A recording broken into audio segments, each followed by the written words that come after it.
자, 역사를 가장 역사답게 가르친다고 자부하는 황연필입니다. 근현대사 62강. 그러니까 지난 시간에 우리가 흥선대원군의 왕권 강화책과 민생안정책, 즉 흥선대원군의 대내적 업적을 공부했다라고 하면 이번 시간에는 흥선대원군의 대외 업적이라고 말하긴 그렇죠. 실책이라고도 볼 수 있습니다만 한마디로 말씀드리면 통상수교 거부 정책인데 이쪽 파트 역시 비하인드 스토리 참 재밌는 이야기도 많고 그렇습니다만 궁금하시면 제 유튜브에서 이쪽 파트 제가 재밌게 강의해놨으니 한번 확인해 보실 수 있도록 하고 오늘은 공부 시간을 한번 최대한 줄여보겠습니다.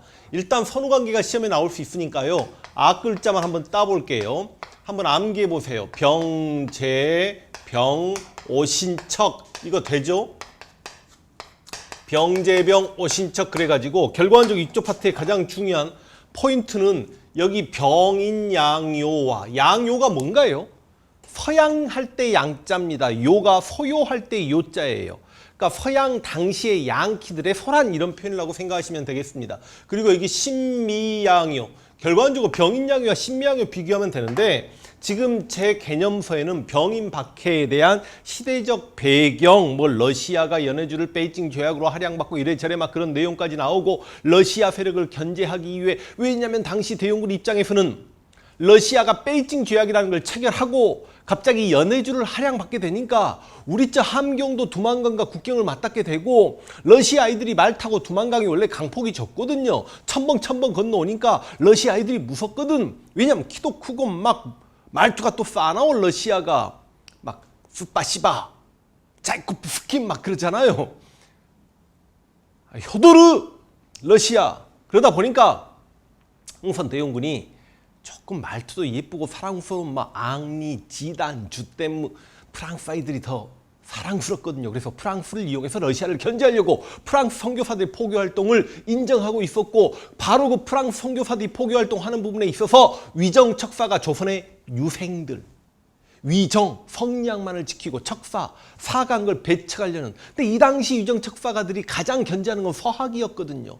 대용군이 서학을 지금 인정하고 천주교 신부들의 포교활동을 특히 프랑스 신부들의 포교활동을 허락하니까 유생들이 흥선대원군에게 시발시발 하게 되니까 대용군이 유생들아 너희들이 어떻게 하면 나를 지지하겠니? 그러니까 유생들이 다른 거 필요 없다. 천주쟁이만 죽여줘. 그러니까 내가 어떻게 제대로 죽인지 보여줄게. 그게 병인박해입니다. 아, 이 배경 이야기 안 한다고 해놓고 다 이야기했네.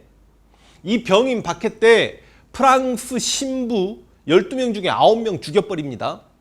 그것도 이렇게 망나니가 칼춤 추면서 이렇게 해가지고 목을 썰어서 죽여버려요. 3명의 신부가 살아 도망갔는데 그중에 니델란 신부가 북경의 관문 텐진 거기에 프랑스 극동 함대 사령관 로즈 장미 제독이 주둔하고 있었거든. 그 장미 제독한테 가가지고 조선이라는 나라가 대프랑스 제국의 신부를 9명이나 죽였다. 그러니까 로즈 제독이 뚜껑 열리는 거지. 왜냐하면 여러분 당시 유럽에서 그 신분 구조상 왕 바로 밑에가 성직자잖아요. 그러니까 로즈가 청나라에게 따지고 청나라는 모르는 일이다라고 하고 그럼 내가 알아서 조선 혼내주겠다라고 하면서 바로 이 병인박해 때문에 물론 병인박해 때는 조선인 신도도 8,000명이나 처형당합니다. 프랑스가 공격해 오는 게 바로 병인양요예요. 됩니까? 병인박해 때문에 병인양요. 프랑스 로즈 제독이 침략해 옵니다. 한성근이 문수산성에서 싸웠다 이런 것보다도 양헌수라는 이름을 여러분 꼭 기억하시고 이 양헌수 장군이 정족산성에서 이 정족산성을 차지하고요. 프랑스군의 공격을 막아내면서 무려 이 정족산성 전투에서 프랑스군을 6명인가 7명을 죽여버립니다. 대단한 승리죠. 프랑스가 열받아가지고 당시 강화도를 점령하고 있던 프랑스가 강화도에 불 지르고 금은보화 약탈하고 특히 당시 강화도에는 왜 규장각이 있었습니다. 잠시 규장각을 처음 설치했던 건 정조죠. 근데 규장각은 창덕궁에 있겠죠. 그런데 서울에 있는 한양에 있는 궁궐 밖에도 외 규장각이 있었고 그 외 규장각에 조선 왕실 의궤가 있었는데 이걸 들고 가버린 게 바로 병인양요다. 그래서 양헌수의 정족산성 전투를 기억하시고 이 병인양요 때 외 규장각 문서 약탈당했다. 외 규장각 문서는 뭐다? 왕실 의궤였다. 외 규장각 문서를 약탈당했다. 왕실 의궤인데 이걸 직지심체 요지라고 장난질하는 경우가 있습니다. 직지심경은 현존하는 세계에서 가장 오래된 금속 활자본인데 이것도 프랑스에 있거든요. 이거는 프랑스 부영사관이 돈을 주고 사간 거기 때문에 돌려주지도 않아요. 그래서 이 왕실의회 외교장관 문서를 우리가 이래저래 해가지고 2011년에 임대로 돌려받았다. 이 이야기는 제가 또 황현필 한국사 유튜브에서 자세히 해놨으니까 그거 한번 좀 보시기 바랍니다. 그래서 어찌됐든 간에 임대로 이거 돌려받습니다. 여러분 병인 박해, 병인 양요. 근데 이제 제너럴 셔먼호라는 배가 대동강까지 왔다가 당시 평양 관민들에 의해 불태워집니다. 당시 평양 감사가 박규수였는데 이게 불태워지고 이게 1866년인데 그걸 핑계로 5년 후에 침략이 왔던 게 뭐냐면 신미양요예요. 그러니까 병인양요의 배경은 병인박해고 신미양요의 배경은 제너럴 셔먼호 사건이다. 그래서 이때는 미국의 로저스 제독이 침략해옵니다. 강화도를 공격하는 과정에서 광성보 전투가 거의 대부분 시험에 기출되는데 이때 광성보 전투는 어제연 장군이 지킵니다. 이때 어제연의 장군기를 미국에게 빼앗겼다가 2007년에 우리가 역시 임대로 돌려받기도 합니다. 그래서 여러분 여기는 양원수의 정족산성 전투는 병인양요, 어제연의 광성보 전투는 신미양요. 솔직히 원사이드 게임이었죠. 우리가 이긴 거 아닙니다. 우리는 350명 정도 전사당했고 미국인은 3명 죽었습니다만 그래도 이때 너무 우리가 강력하게 저항했기 때문에 야 미국이 아니 제너럴 셔먼호에 대한 사과를 받는다거나 이 나라 통상시키는 게 쉬운 일은 아니구나 하고 그냥 물러가 버립니다. 그게 신미양요예요. 근데 신미양요 직후에 전국 각지에 척화비가 만들어집니다. 그러니까 척화비의 비문은 병인년에 짓고 비석은 신미년에 세운다 이런 내용도 있고 그러니까 그만큼 병인양요와 신미양요를 강조하고 있는 거죠. 양이 침범, 서양 오랑캐가 침범함에 비전, 즉화, 싸우지 않자는 거고 화해하자는 것이고 주화는 매국이다. 주화, 매국까지. 그런 내용까지 있다는 거 알고 계시면 되겠습니다.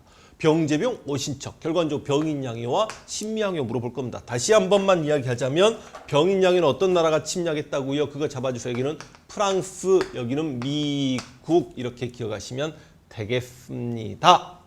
됩니까? 뭐 초지진, 덕진진 이런 것까지 있는데 그냥 이해하시면 될 것 같고 신미양요니까 미국이다. 미자 들어가니까 그렇게 기억하셔도 되겠습니다.